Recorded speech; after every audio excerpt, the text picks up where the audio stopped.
the island that breathed snakes. Why no ship ever landed twice. Long before the sea learned the names, sailors gave it, and long before maps dared to draw a shoreline there, the island already existed as a living warning. A stretch of black rock and pale sand, where the jungle leaned forward as if listening to the waves, and where serpents ruled not by chaos, but by memory. They were everywhere, coiled in roots, draped across branches, sliding over stone warmed by the sun, their bodies moving with a patience that made time feel slow and deliberate. And above them all rose the Great One, the ancient serpent. The island itself seemed to breathe through, its head lifting high enough to taste the wind coming off the ocean, its tongue flicking not for prey, but for truth. Fishermen who passed too close said the island watched them back, that the snakes did not strike or chase, but simply existed in such numbers and calm that panic arrived before danger ever did, and those who felt that panic survived by turning away. The first ship to ignore the stories arrived during a season of calm seas, its crew driven by rumors of untouched land and hidden resources.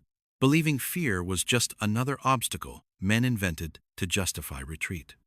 They anchored offshore at dawn and stepped onto the beach laughing, boots crunching on shells and stone, until the laughter died as movement rippled across the sand itself, coils shifting, heads lifting, eyes opening, dozens becoming hundreds, and then thousands, not rushing, not hissing, but watching, as one watches a tide that cannot be stopped.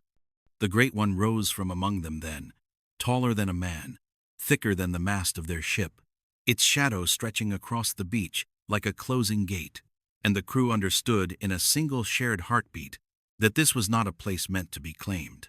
Some ran, some froze, some dropped to their knees without knowing why, and those who made it back to the boat swore later that the snakes never pursued, never struck, because pursuit was unnecessary when the island itself had already spoken. Years passed and the stories spread, distorted by distance and disbelief, until another expedition came, this time armed, convinced that numbers and steel could solve what superstition could not. They landed at night, torches cutting nervous shapes through the dark, and for a brief moment the beach seemed empty, silent enough to encourage hope, until the torches revealed movement beneath their own feet. Serpents layered so thickly among the rocks that the ground itself seemed alive.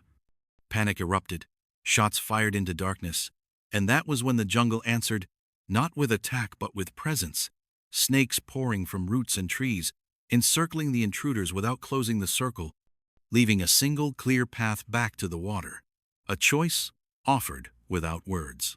By dawn, the beach was empty again. No bodies, no blood, only broken torches and deep drag marks, where fear had fled faster than pride could follow.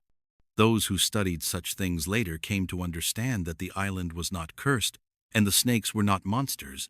They were custodians, bound to a place that had learned long ago that survival required overwhelming clarity. The Great One was not a king but a memory made flesh, a reminder of a time when land chose who could stay, and the smaller serpents were its breath, its countless thoughts moving in harmony. Even now, when storms push ships off course and desperate captains scan the horizon for land, sailors say there is an island that rises from the mist like a promise and a threat combined, green and beautiful and impossibly alive. And those who have heard the old stories lower their sails and turn away, because they know the truth, passed down in whispers, that the island does not kill those who arrive. It simply shows them, unmistakably, that they do not belong, not because they were destroyed, but because those who left carried something heavier than fear, recognition. They had felt the island decide. Then came the man who did not run. His vessel was small, barely more than a fishing boat, its sail patched and faded, its hull scarred by storms that had already taken everything from him. He had no crew, no weapons worth naming, and no map that marked the island as anything more than an empty shape. When the fog parted and the shoreline emerged, he did not curse his luck or pray for rescue. He simply steered closer, as if drawn not by hope, but by acceptance. When his boat grounded on the sand, The snakes were already waiting. They did not surge forward as they had before. They did not block his path. Instead, they parted not wide, not welcoming, but precise, forming a narrow corridor from the water to the jungle's edge. The man stepped onto the beach barefoot, feeling scales shift beneath the sand, feeling the island breathe through the ground itself. And for the first time in memory, the serpents did not test a human with numbers. They tested him with time. He walked slowly, stopping when the path narrowed, standing still when the snakes closed ranks again, moving only when the island allowed it. Hours passed. The sun climbed and fell. The Great One watched from the tree line, unmoving, its vast body coiled among roots older than any sail that had ever touched the sea, its eyes not fixed on the man's hands or his heart, but on something deeper, the absence of urgency. When night came, the man did not build a fire. He sat on the sand, surrounded by serpents, his back straight, his breath steady, his eyes open but unfocused, as if listening to something beneath the surf. The snakes coiled nearby, close enough to strike, close enough to feel the warmth of his skin, and still they did nothing. The island listened. By dawn, the Great One moved. Not toward him, not away, but upward, its head rising above the canopy, tongue tasting the wind, the sea, the man. And in that moment the smaller serpents froze, every body still, every eye turned inward, as if awaiting a judgment that could not be spoken aloud. The man bowed his head not to the serpent, not to the island, but to the truth settling in his chest. When he stood, the path behind him opened, not the way forward.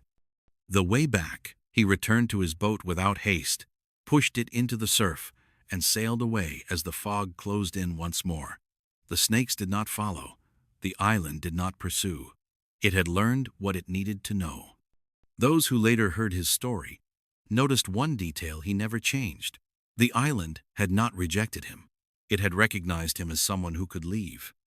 And from that day on, sailors added one final warning to the old stories, that the island does not test strength, courage, or greed.